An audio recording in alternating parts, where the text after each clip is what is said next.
Il arrive parfois que l'on se retrouve assis dans une pièce silencieuse et que ce silence pèse une tonne.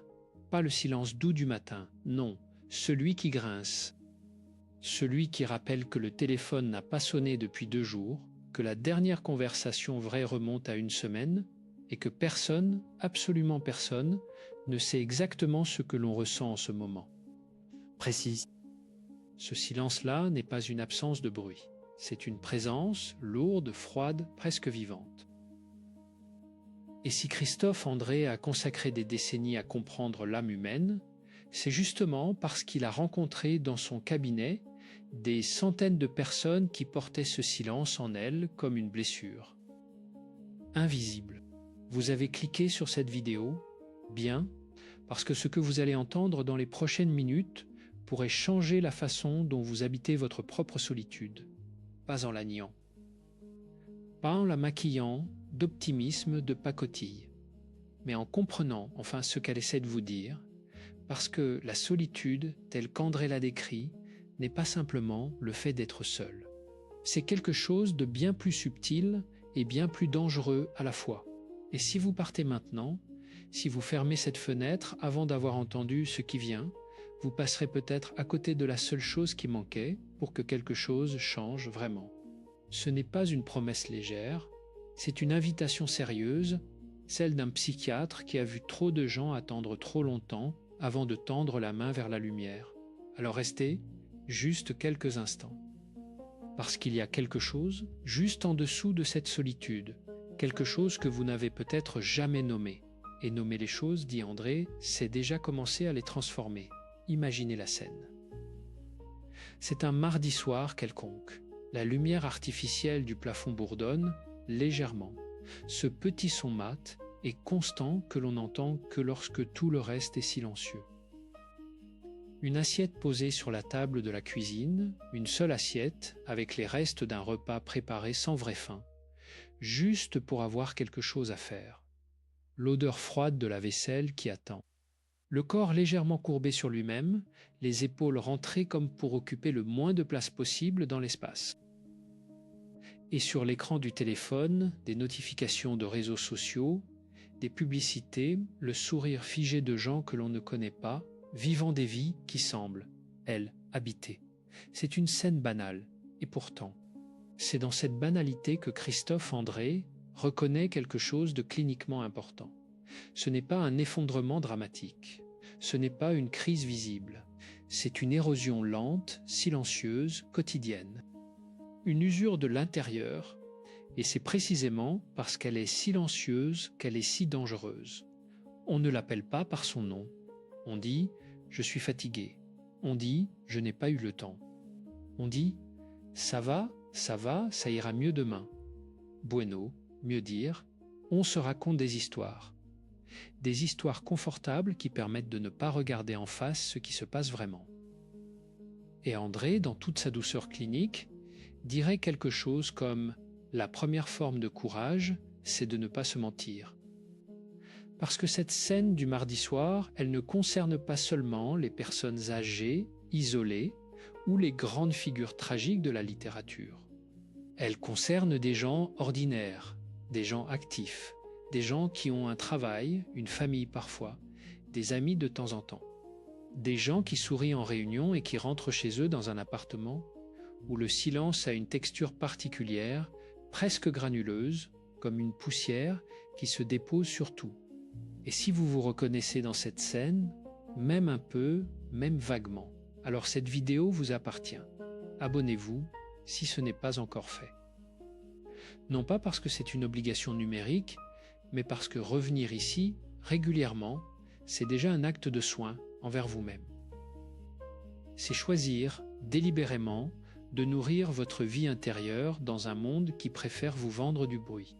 Et laissez un commentaire, parce que partager ce que vous traversez, même en quelques mots, même anonymement, c'est déjà rompre le silence. Et rompre le silence, dit André, c'est le premier mouvement vers la guérison. Maintenant, parlons de ce que peu de gens osent dire vraiment. Parlons du danger, parce qu'il y en a un et il est réel. Si vous ne faites rien de ce que vous allez apprendre ici, Si vous continuez à laisser cette solitude s'installer sans la nommer, sans l'affronter, sans lui opposer, ne serait-ce qu'un geste conscient, quelque chose de grave peut se passer. Pas dans 10 ans, pas dans un futur hypothétique. Maintenant, progressivement, imperceptiblement, mais maintenant. La solitude non traitée, André le répète avec une insistance presque médicale, n'est pas un état statique. Elle évolue, elle se creuse. Elle commence comme un vague inconfort et elle peut finir comme une dépression profonde qui ferme les portes une à une. D'abord les petites portes, l'envie de sortir, l'élan pour appeler quelqu'un, le plaisir d'un repas partagé. Puis les grandes, la capacité à ressentir de la joie, la confiance dans le fait que les autres peuvent vouloir vous voir, l'espoir que demain sera différent d'aujourd'hui. Vous pensez que c'est exagéré? André a vu cela des centaines de fois. Des patients qui sont arrivés en cabinet en disant « Mais je ne comprends pas, j'ai des gens autour de moi, j'ai une vie, et pourtant je me sens vide. » Et la réponse clinique à ce paradoxe est précise. La solitude intérieure ne se mesure pas au nombre de personnes présentes dans votre vie. Elle se mesure à la qualité de la connexion que vous avez avec vous-même et avec elle. Au masse-bien, vous pouvez être entouré et être profondément seul. Et c'est cette forme-là qui est la plus insidieuse parce qu'elle vous prive même du droit de vous plaindre. Vous vous dites « je n'ai pas de raison d'être comme ça ». Et ce jugement, cette honte silencieuse d'une solitude qui n'a pas de justification visible, elle enfonce encore plus profondément. Et voici ce qui vient juste après, la chose que l'on ne dit pas assez. La solitude non gérée ne reste pas en vous. Elle déborde. Elle se répand. Elle touche les gens qui vous entourent de manière que vous ne percevez pas toujours. Parce que l'être humain qui souffre en silence ne souffre jamais vraiment en silence. Il communique sa souffrance d'une centaine de façons non verbales. Il se retire légèrement des conversations. Il répond avec une demi-seconde de retard, comme si ses mots devaient traverser une couche de coton avant d'arriver. Il sourit, mais ses yeux ne suivent pas. Il est là, physiquement, mais son énergie est ailleurs, quelque part dans ce silence intérieur qu'il occupe tout entier. Et les gens qui l'aiment, au masse-bien, les gens qui essaient de l'aimer, ils le sentent. Ils ne savent pas toujours le nommer, mais ils le sentent. Et progressivement, sans méchanceté, sans intention de blesser, ils commencent à se décaler. Ils appellent un peu moins souvent, ils proposent moins de sorties. Ils cessent de raconter leurs petites joies, parce qu'ils ont appris que l'atmosphère devient lourde. Et celui qui était en train de se noyer dans sa solitude se retrouve encore plus seul, exactement parce qu'il ne l'avait pas adressé. C'est le paradoxe cruel que Christophe André nomme avec cette précision qui est sa marque. La solitude non soignée crée les conditions de sa propre aggravation. Elle construit les murs qu'elle prétend subir. Et voici une histoire que l'on pourrait appeler celle de Martin. Non pas son vrai nom, bien sûr, mais une histoire réelle, composite, comme tant que André a recueilli. Martin avait 47 ans. Ingénieur compétent, reconnu dans son domaine.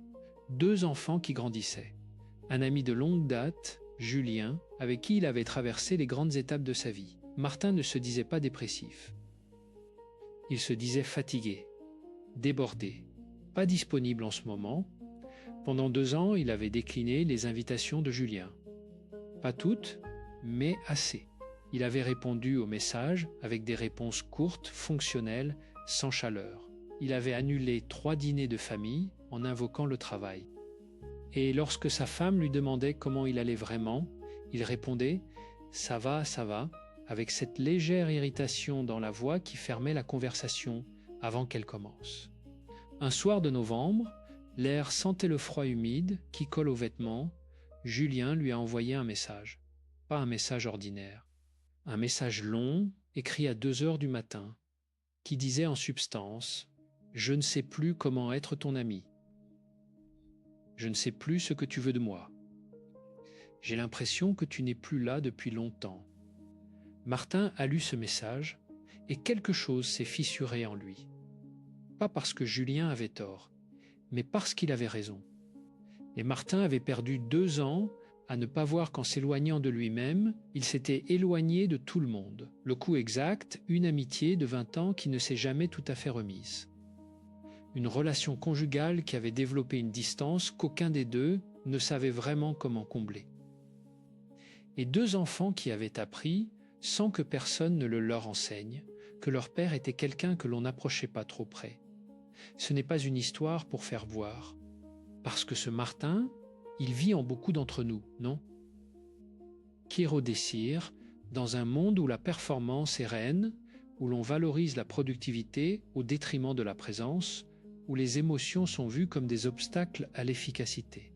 Il est presque culturellement encouragé de faire exactement ce que Martin a fait, de se fermer, de tenir bon en silence, d'être fort seul. Ah, justement, être fort seul. Voilà une expression qui mérite qu'on s'y arrête avec toute l'attention qu'elle requiert.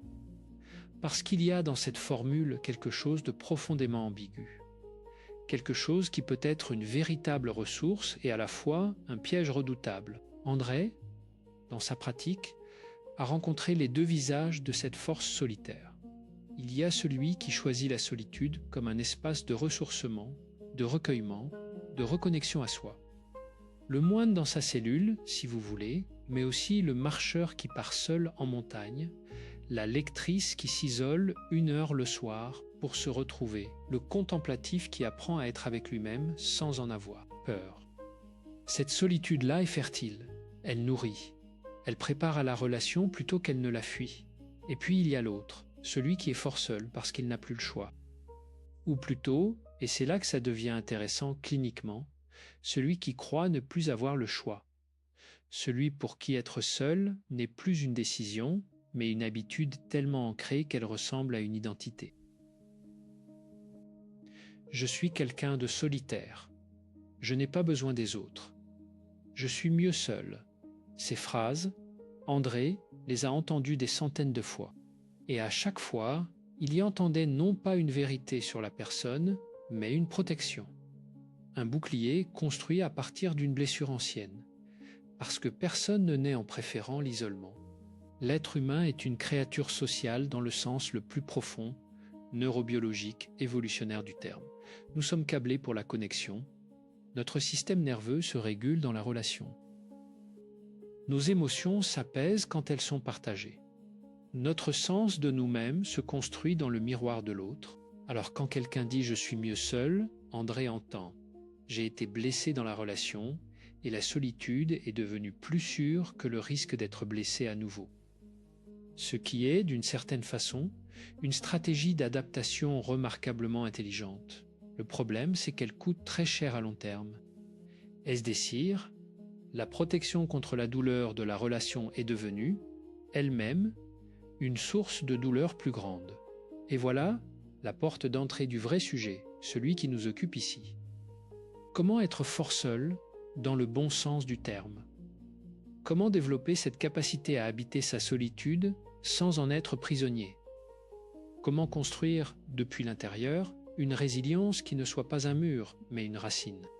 Parce que la résilience, André insiste là-dessus, avec une constance qui traverse toute son œuvre, la résilience n'est pas la dureté. Elle n'est pas l'insensibilité. Elle n'est pas cette carapace que certains portent fièrement, comme si ne pas souffrir était une vertu. Non, non, non. La résilience authentique, c'est la capacité à plier sans se briser, à être traversé par la douleur sans en être détruit, à rester ouvert à la vie même quand la vie a été cruelle. Et ça s'apprend. Ça se cultive, comme un jardin, avec de la patience, de la régularité et parfois une bonne dose d'humilité face à ce qui pousse malgré nous. Maintenant, il faut parler de ce que peu de gens osent vraiment regarder en face. Parce que nous en sommes au point de cette conversation où quelque chose d'important doit être dit. Si la solitude non traitée est dangereuse, ce que nous avons vu, la solitude qui se solidifie, l'est encore plus. Et voici pourquoi. L'amertume. Ce mot que l'on prononce rarement parce qu'il a un goût désagréable, précisément. L'amertume est le fruit d'une solitude qui a duré trop longtemps sans être adressée. C'est ce qui arrive quand la douleur émotionnelle, faute d'être reconnue, se transforme en interprétation du monde. Quand on passe de « je souffre » à « le monde est ainsi ». Quand on passe de « je me sens seul » à « les gens sont décevants », les relations sont illusoires, la connexion est impossible. Cette transformation-là, André la décrit comme une des plus graves que puisse subir une psyché humaine, parce qu'elle est invisible de l'intérieur. Celui qui devient amer ne se voit pas devenir amer. Il croit simplement avoir appris à voir le monde tel qu'il est. Il croit avoir gagné en lucidité ce qu'il a perdu en chaleur. Il se dit « j'ai compris, les autres sont ainsi, la vie est ainsi ». Mieux vaut ne pas trop s'y fier. Et dans cet état, la température intérieure change, le corps se tient différemment. Il y a une légère raideur dans les épaules, une tension constante dans la mâchoire, comme si l'on mordait quelque chose depuis des années. L'air que l'on respire semble avoir une saveur ferrailleuse, froide, qui ne passe plus tout à fait. Et les rires, quand ils viennent, ont quelque chose de bref, de contrôlé, comme si laisser le rire s'installer vraiment était une forme de naïveté que l'on ne peut plus se permettre. Vous reconnaissez quelqu'un dans cette description. Peut-être quelqu'un que vous aimez, qui s'est éloigné de lui-même si progressivement que personne n'a vu exactement quand ça a commencé. Ou peut-être, avec honnêteté, quelque chose en vous-même. Si, c'est difficile à regarder, mais c'est nécessaire. Parce que le durcissement de l'amertume, dit André, n'est pas irréversible.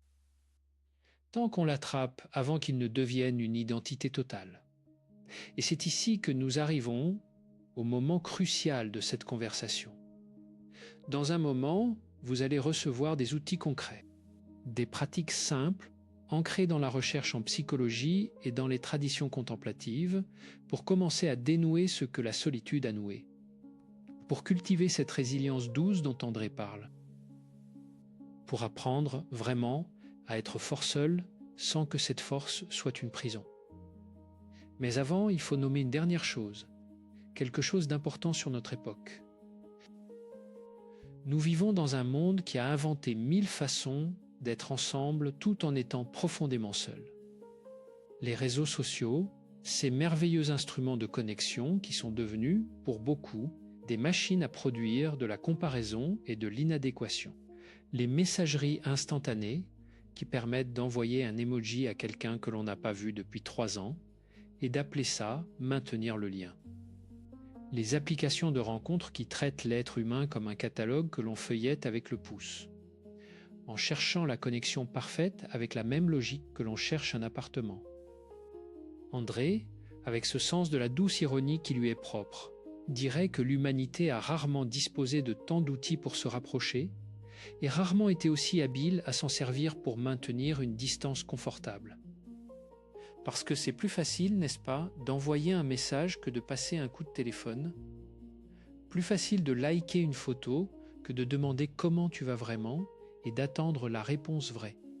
Plus facile de disparaître dans le flux que de s'asseoir avec quelqu'un dans l'inconfort d'une vraie conversation. Bueno, Méchordichot, notre monde moderne a industrialisé la connexion superficielle, tout en rendant la connexion profonde de plus en plus rare et de plus en plus précieuse. Et dans ce contexte-là, apprendre à être fort seul prend une dimension nouvelle. Ce n'est pas seulement une question de santé mentale individuelle, c'est presque un acte de résistance culturelle. Choisir de se connaître vraiment, de cultiver sa vie intérieure, de ne pas fuir dans le bruit numérique à la première sensation d'inconfort, c'est une forme de courage que notre époque ne valorise pas assez. Mais voici quelque chose que j'aimerais que vous gardiez avec vous, quelque chose que André a dit et répété, il n'est jamais trop tard. Jamais. La neuroplasticité, cette capacité du cerveau à se modifier tout au long de la vie, est une réalité scientifique, pas un slogan motivationnel. Le cerveau d'un adulte de 60 ans peut apprendre à répondre différemment à la solitude, peut développer de nouvelles connexions neuronales, peut apprendre la compassion envers soi-même comme on apprend une nouvelle langue, maladroitement au début, avec des accents qui font sourire, et puis progressivement avec une aisance qui surprend. exacto, exacto. Il n'est jamais trop tard, et c'est une des phrases les plus importantes que la psychiatrie moderne puisse offrir à ceux qui souffrent. Alors voici ce que Christophe André propose. Non pas comme une recette magique, parce qu'il n'existe pas de recette magique, et méfiez-vous de ceux qui vous en vendent, mais comme un chemin. Un chemin balisé par des décennies de pratiques cliniques, de recherche et d'une attention profonde à ce que les êtres humains vivent vraiment. La première chose, et c'est peut-être la plus contre-intuitive dans une culture qui valorise l'action et la résolution rapide des problèmes, c'est d'apprendre à accueillir, pas à résoudre, pas à éliminer. Accueillir la solitude comme une information, pas comme une condamnation. La regarder avec cette qualité d'attention que les traditions méditatives appellent la pleine conscience et qu'André décrit comme un regard sans jugement sur ce qui est. Concrètement, cela ressemble à ceci. Vous êtes assis dans cette pièce silencieuse dont nous parlions. Le bourdonnement du plafond, l'assiette unique sur la table. Et au lieu de fuir dans le téléphone, au lieu d'allumer la télévision pour remplir le vide de son, vous vous asseyez avec cette sensation. Vous la laissez être là. Vous lui donnez peut-être un nom, solitude, tristesse, manque, besoin de connexion, et vous remarquez où elle se loge dans votre corps, dans la gorge qui se serre légèrement, comme si quelque chose y était retenu, dans la poitrine qui semble moins ample qu'elle ne pourrait l'être, dans les mains qui cherchent quelque chose à tenir. Ce n'est pas une pratique confortable. André ne prétend pas le contraire. Mais c'est une pratique fondamentale parce qu'elle brise le cycle de la fuite. Et la fuite, dans le domaine émotionnel, aggrave toujours ce qu'elle prétend éviter. La deuxième chose, c'est ce qu'André appelle la bienveillance envers soi-même ou l'autocompassion. Et ici, permettez-moi d'anticiper l'objection parce qu'elle vient presque toujours. L'autocompassion n'est pas de la complaisance. Ce n'est pas se dire tout va bien alors que rien ne va bien. Ce n'est pas une forme d'égocentrisme déguisé. C'est quelque chose de précis et de puissant. Se traiter soi-même avec la même douceur que l'on traiterait un ami cher qui traverse une période difficile. Qu'est-ce que vous diriez à un ami qui vous appellerait un soir en disant « Je me sens seul, je sens que je perds pied, je ne sais plus comment me connecter aux gens ». Vous ne lui diriez pas « Tu es faible, ressaisis-toi ». Tu n'as aucune raison de te sentir ainsi. Non. Vous lui diriez quelque chose de doux, quelque chose qui reconnaît sa douleur. Quelque chose qui l'accompagne sans le juger. André pose alors cette question simple et dévastatrice. Pourquoi ne vous parlez-vous pas à vous-même avec cette même douceur ? La réponse, souvent, est que nous avons appris très tôt que se montrer de la sévérité était une vertu, que se juger durement était une forme de responsabilité, que la douceur envers soi-même était une faiblesse. Et cette croyance-là, aussi répandue soit-elle, est cliniquement fausse. La recherche en psychologie montre de façon consistante que l'autocompassion est associée à une plus grande résilience, une meilleure régulation émotionnelle et paradoxalement à une plus grande capacité de se remettre en question et de progresser. La sévérité envers soi-même, elle, est associée à l'anxiété, à la dépression et à cette forme d'immobilisme que l'on connaît bien, la honte qui paralyse. Oh ma bien, être dur avec vous-même ne vous rend pas meilleur. Cela vous rend simplement plus souffrant. Et la souffrance non nécessaire ne sert à personne, ni à vous, ni à ceux qui vous entourent.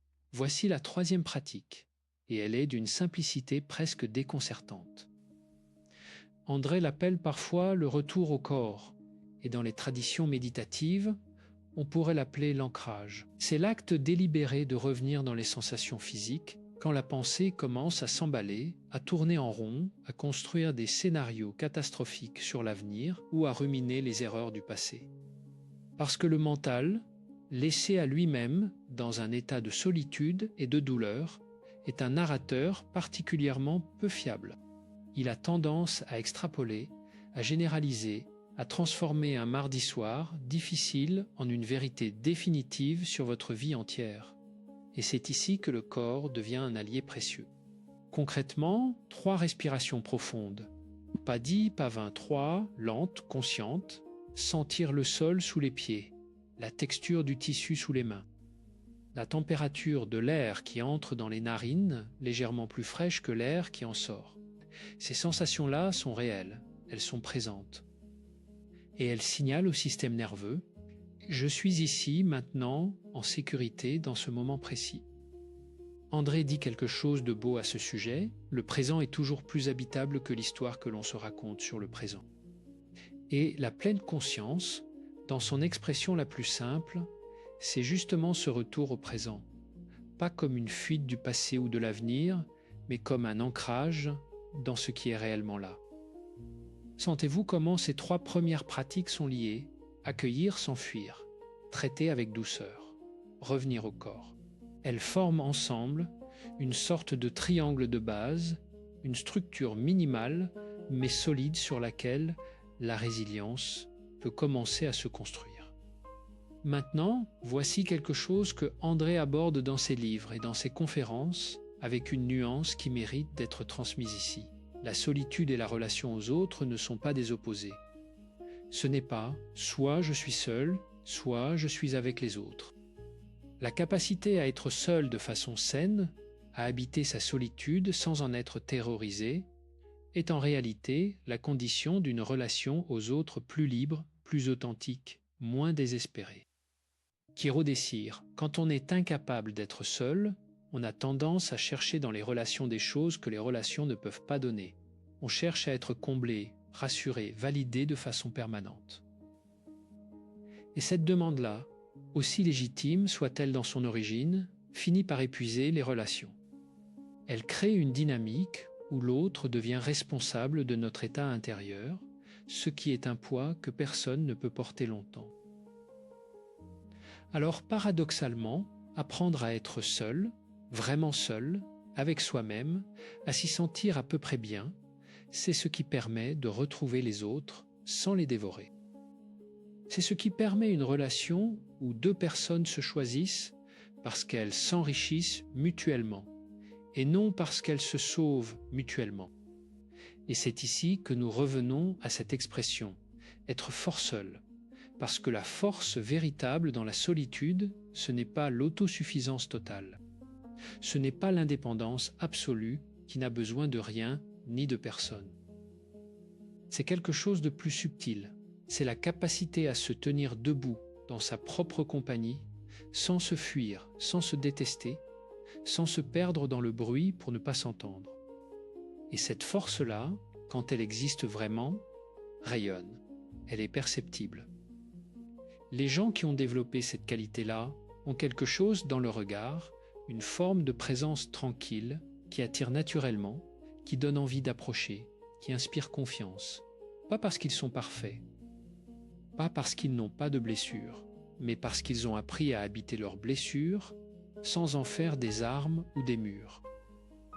André parle souvent de ce qu'il appelle la présence à soi comme fondement de la présence aux autres. Et c'est une idée qui mérite d'être méditée dans tous les sens du terme. Voici maintenant quelque chose d'important que peu de vidéos sur la santé mentale osent dire clairement. Et c'est dommage. Il faut parler des rechutes, des retours en arrière, de ces moments où l'on croit avoir progressé et où la solitude revient avec une intensité qui semble effacer tout le chemin parcouru. André est formel là-dessus, avec cette honnêteté clinique qui est une des choses que ses patients apprécient le plus. La guérison émotionnelle n'est pas linéaire. Elle ne ressemble pas à une courbe qui monte régulièrement. Elle ressemble plutôt à une marée. 2 pas en avant, un pas en arrière, 2 pas en avant encore, et parfois une tempête qui ramène tout le sable à sa place initiale. Et la rechute, le retour de la douleur, n'est pas un échec, c'est une information. C'est le système intérieur qui dit « il y a encore quelque chose ici qui n'a pas été entièrement regardé ». Quelque chose qui demande encore de l'attention, encore de la douceur, encore du temps. La différence entre quelqu'un qui progresse vraiment et quelqu'un qui stagne, dit André, n'est pas que l'un ne souffre plus et l'autre, oui. C'est que l'un a appris à traverser la souffrance sans s'y noyer, et l'autre résiste encore à la traverser. Bueno, Mechordichot, La résilience, c'est apprendre à nager dans ses propres eaux, même quand elles sont froides et agitées. Pas à les assécher, pas à s'en extraire définitivement, mais à nager. Il y a une quatrième pratique que André recommande avec une constance remarquable et que la recherche soutient de façon solide, la gratitude. Mais pas la gratitude de pacotille, celle des affirmations positives collées sur le miroir de la salle de bain. Non, la gratitude contemplative, celle qui demande un vrai travail d'attention. Concrètement, cela ressemble à ceci. Chaque soir, avant de dormir, ou le matin avant de commencer la journée, prendre 5 minutes, pas plus, pour noter mentalement ou par écrit 3 choses qui ont été présentes dans cette journée et qui méritaient d'être reçues. Pas forcément des grandes choses, en fait, de préférence des petites choses. La lumière de fin d'après-midi sur le mur du couloir. Le goût particulier du café du matin, chaud, légèrement amer, réconfortant dans sa régularité, le sourire bref d'un inconnu dans la rue qui n'attendait rien en retour. Ces moments-là existent dans presque toutes les journées, même les plus difficiles. Mais quand le mental est en mode survie, quand la douleur prend toute la place, ils deviennent invisibles. L'exercice de gratitude, dit André, ce n'est pas prétendre que la vie est belle quand elle est difficile. C'est entraîner le cerveau à percevoir la complexité de la réalité, la présence simultanée de la douleur et de la beauté, parce que les deux coexistent, toujours. Et cette capacité à percevoir la beauté même dans la douleur, c'est l'une des caractéristiques les plus solides des personnes résilientes. Ce n'est pas qu'elles ne souffrent pas, c'est qu'elles n'ont pas perdu la capacité à voir, même à travers les larmes, quelque chose qui vaut la peine d'être vu. Vous vous souvenez de Martin, celui dont nous parlions tout à l'heure? Celui qui avait perdu 2 ans et une amitié de 20 ans. Eh bien, il y a une suite à cette histoire, parce que André ne raconte jamais des histoires sans suite. Martin a fini par venir en consultation. Pas tout de suite. Plusieurs mois après le message de Julien, il est venu à un moment où il ne pouvait plus prétendre que ça allait. Où la distance dans son couple était devenue palpable, où ses enfants évitaient de lui poser des questions personnelles, où il se réveillait à 5 heures du matin avec une sensation dans la gorge comme si quelque chose y était coincé depuis longtemps. Et le travail a commencé, lentement, maladroitement parfois. Martin avait une résistance forte à ce qu'il appelait s'apitoyer sur son sort. Il fallait lui expliquer, encore et encore, que reconnaître sa douleur n'était pas de la faiblesse mais du courage, que la vraie force n'était pas de nier ce qu'il ressentait, mais de l'affronter sans en être écrasé. Après plusieurs mois, quelque chose a changé dans ses épaules. Elle n'était plus aussi remontée. Sa voix avait retrouvé une légèreté qu'elle avait perdue. Et un soir, il a rappelé Julien. Pas pour s'excuser de façon performative, juste pour parler, pour raconter ce qui s'était passé en lui, pour lui dire « J'étais perdu et je ne savais pas comment le dire ». L'amitié ne s'est pas remise à l'identique. Les choses ne reviennent jamais à l'identique, et c'est peut-être mieux ainsi. Mais quelque chose de nouveau a pu commencer. Quelque chose de plus honnête, de plus adulte, de plus vrai que ce qu'ils avaient eu avant. Et le coût que Martin avait payé, 2 ans de distance, une relation conjugale abîmée, des enfants qui avaient appris à ne pas trop approcher, ce coût-là n'a pas été effacé. Mais il a été transformé en compréhension, en connaissance de lui-même, en capacité nouvelle à reconnaître les signes avant-coureurs, en douceur, enfin, envers cette partie de lui qui avait eu si peur. Est-ce dire, la guérison ne fait pas comme si rien ne s'était passé. Elle intègre ce qui s'est passé. Elle en fait quelque chose. André appelle cela la croissance post-traumatique, un terme peut-être un peu clinique pour ce que cela désigne en réalité. La capacité humaine extraordinaire à sortir d'une période difficile, non pas seulement indemne, mais grandie, transformée, plus profond, plus vrai. Et cette capacité existe en vous, André en est convaincu, pas parce qu'il est optimiste dans le sens naïf du terme, mais parce qu'il l'a vu, des centaines de fois. Des personnes qui arrivaient en cabinet brisé et qui repartaient des mois ou des années plus tard avec quelque chose dans le regard qui n'était pas là avant. quelque chose qui ressemble à une lumière intérieure, pas brillante, pas tapageuse, mais constante, stable, profonde. Voici maintenant une cinquième pratique, et celle-ci concerne directement la relation aux autres. Parce que nous ne pouvons pas parler de solitude sans parler de reconnexion. Et la reconnexion, dit André, commence par un geste minuscule. Pas une grande déclaration, pas un changement radical. Un geste minuscule, mais conscient. Cela peut être un coup de téléphone à quelqu'un que l'on a négligé. Pas pour parler de problème, pas pour demander de l'aide, juste pour dire « Je pensais à toi, comment tu vas ?» Cela peut être d'accepter une invitation que l'on aurait normalement déclinée, non pas parce que l'envie est là, parce qu'elle n'est souvent pas là au début, mais parce que l'on sait, intellectuellement, que la connexion nourrit même quand on ne s'y sent pas prêt. André cite souvent les recherches sur ce que l'on appelle l'action avant la motivation. Dans notre culture, nous croyons que la motivation précède l'action, qu'il faut d'abord avoir envie, puis agir. Mais la psychologie moderne montre le contraire. C'est souvent l'action qui crée la motivation. On commence à faire quelque chose, même sans envie, et progressivement, l'envie apparaît. Le plaisir revient. La connexion se tisse. Alors, si vous attendez d'avoir envie de vous reconnecter aux autres pour le faire, vous attendrez peut-être très longtemps parce que la solitude chronique atrophie précisément cette envie-là. Elle la rétrécit jusqu'à ce qu'elle soit presque imperceptible. Et c'est dans cet état qu'il faut agir quand même. Pas héroïquement, juste un peu, juste un geste, un message à quelqu'un aujourd'hui. Juste un. Pas un chef-d'œuvre, juste une présence. Et voici quelque chose que André ajoute avec ce sourire légèrement ironique qu'on lui connaît. Dans notre époque de surcommunication numérique, le vrai acte de rébellion, c'est parfois d'appeler quelqu'un et de parler. Vraiment. Pas d'envoyer un emoji, pas de liker, d'appeler, d'entendre la voix, d'être présent dans l'échange avec tout ce que cela implique d'imprévisible et de vivant.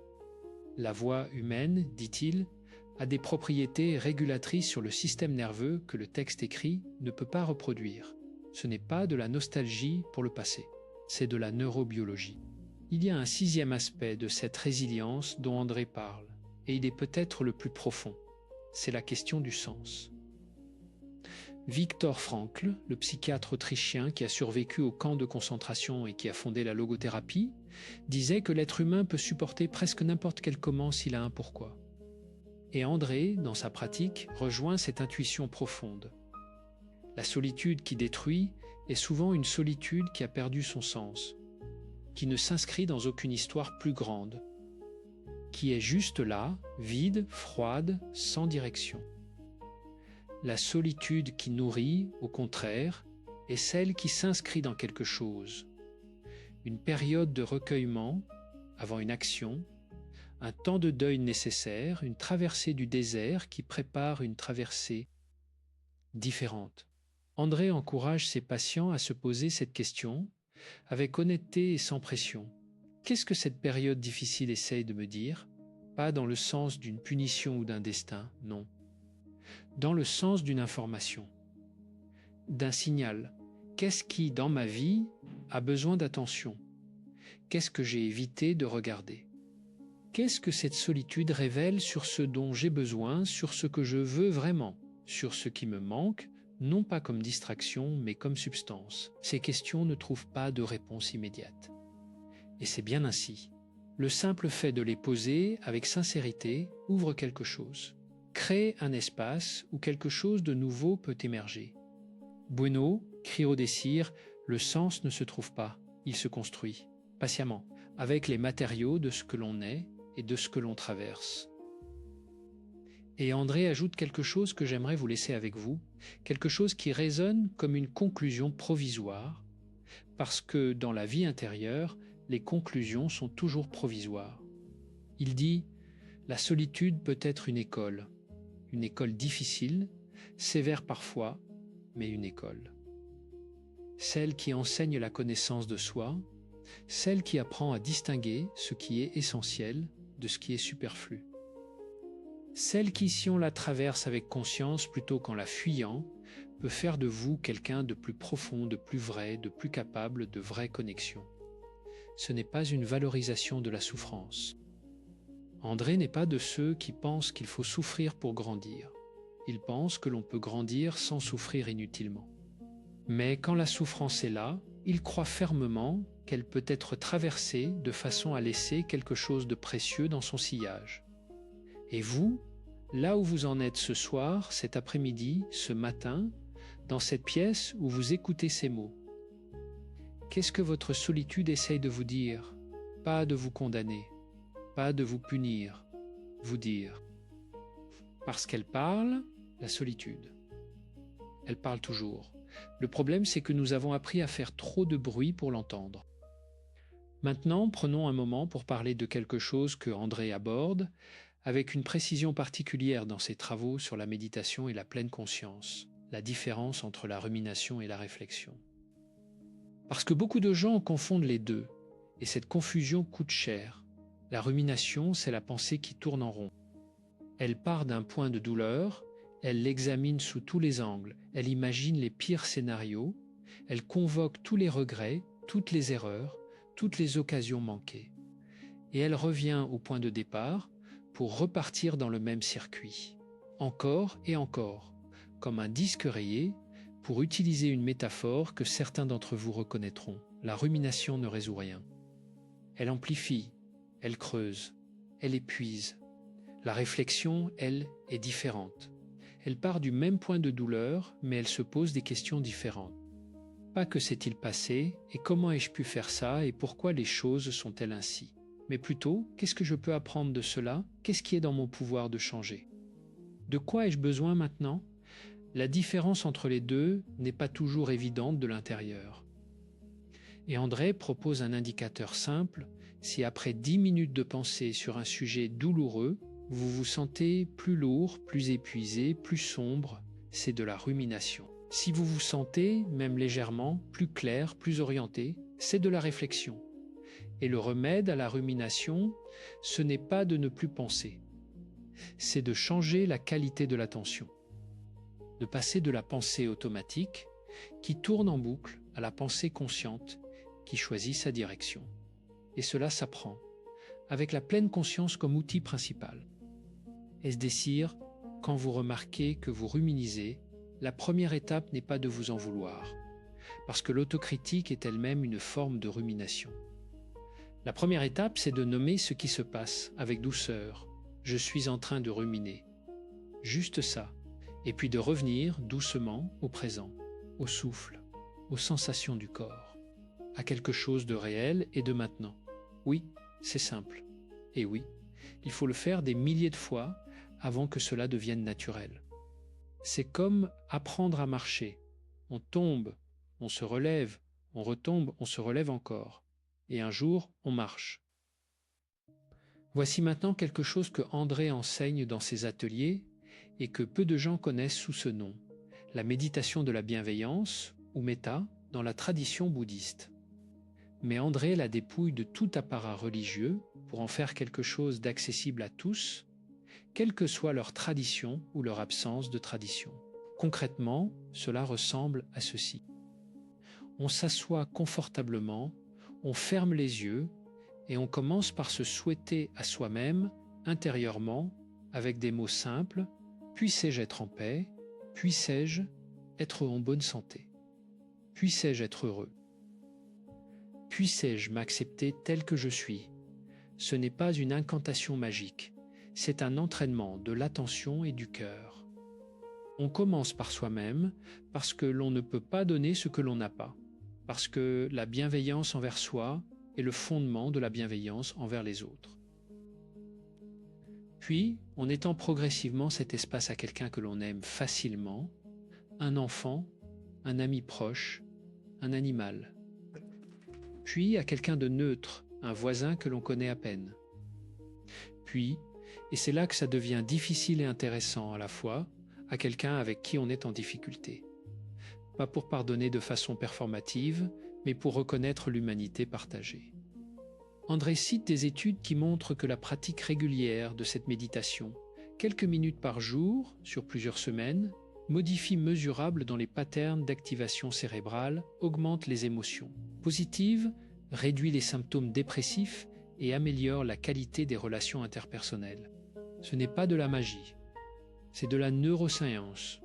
Pouvez-vous consacrer 5 minutes par jour à cela? Juste 5 minutes, le matin avant que le bruit du monde commence, ou le soir avant de dormir. 5 minutes où vous vous souhaitez à vous-même, sincèrement, ce que vous souhaiteriez à quelqu'un que vous aimez. Parce que si vous ne vous aimez pas assez pour vous offrir 5 minutes de bienveillance, comment espérez-vous accueillir la bienveillance des autres? Comment espérez-vous sortir de cette solitude qui vous pèse si vous n'êtes pas prêt à vous offrir à vous-même un espace de douceur? Si, c'est une question difficile et elle mérite d'être posée. André parle aussi de ce qu'il appelle les petits rituels de présence, et ceux-ci méritent d'être mentionnés parce qu'ils sont à la portée de tout le monde, immédiatement, sans aucun prérequis. Un repas pris en pleine conscience, sans téléphone, sans écran, juste avec les saveurs, les textures, les odeurs. La chaleur d'une tasse de thé dans les paumes, cette chaleur douce et concrète qui dit « Tu es là, maintenant, et c'est réel ». Une marche de 10 minutes où l'on pose délibérément l'attention sur les sensations, le poids du pied sur le sol, le froid ou la chaleur de l'air sur les joues, le son de la ville ou de la nature selon où l'on est. Ces rituels ne résolvent pas la solitude. Ils ne remplacent pas la connexion humaine. Mais ils font quelque chose d'essentiel.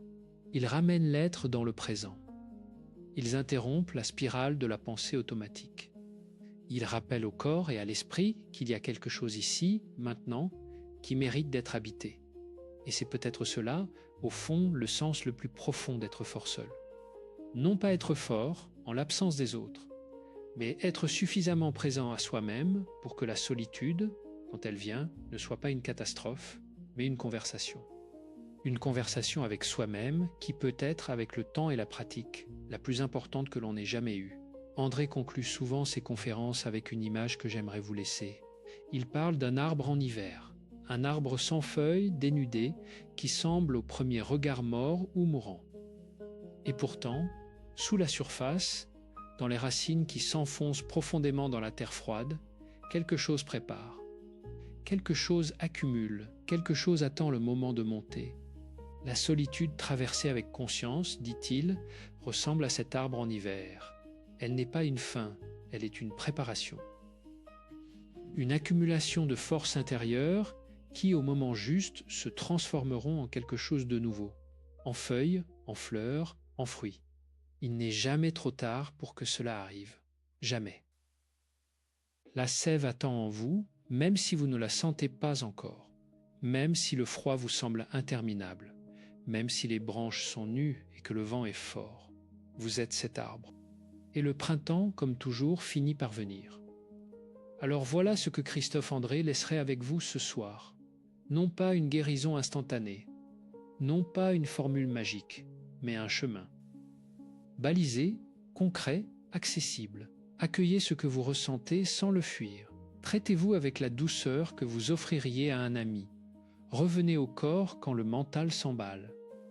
Pratiquez la gratitude contemplative, même pour les petites choses. Faites un geste vers les autres, même sans envie. Cherchez le sens de ce que vous traversez. Distinguez la rumination de la réflexion. Et accordez-vous chaque jour 5 minutes de bienveillance envers vous-même. Ce sont des pratiques simples, pas faciles, mais simples. Et elles fonctionnent. Pas parce qu'André le dit. Parce que des milliers de patients, dans des cabinets psychiatriques, dans des hôpitaux, dans des ateliers de pleine conscience à travers le monde, les ont pratiqués et les ont vécus comme un chemin de retour vers la vie. Vous méritez ce retour? Oui, sans condition, sans avoir à le prouver, sans avoir à souffrir davantage pour en être digne. Vous méritez ce retour maintenant, exactement là où vous en êtes, avec toutes vos blessures, toutes vos peurs, toutes vos questions sans réponse. Parce que c'est cela, au fond, la leçon la plus profonde que Christophe André enseigne depuis des décennies. avec toute la rigueur de la psychiatrie et toute la chaleur de sa présence humaine. Vous n'avez pas à être guéri pour commencer à aller mieux. Vous n'avez pas à être fort pour commencer à vous relever. Vous n'avez qu'à faire un pas. Le premier, imparfait, hésitant, peut-être tremblant, mais un pas. Et ce pas-là, vous pouvez le faire aujourd'hui.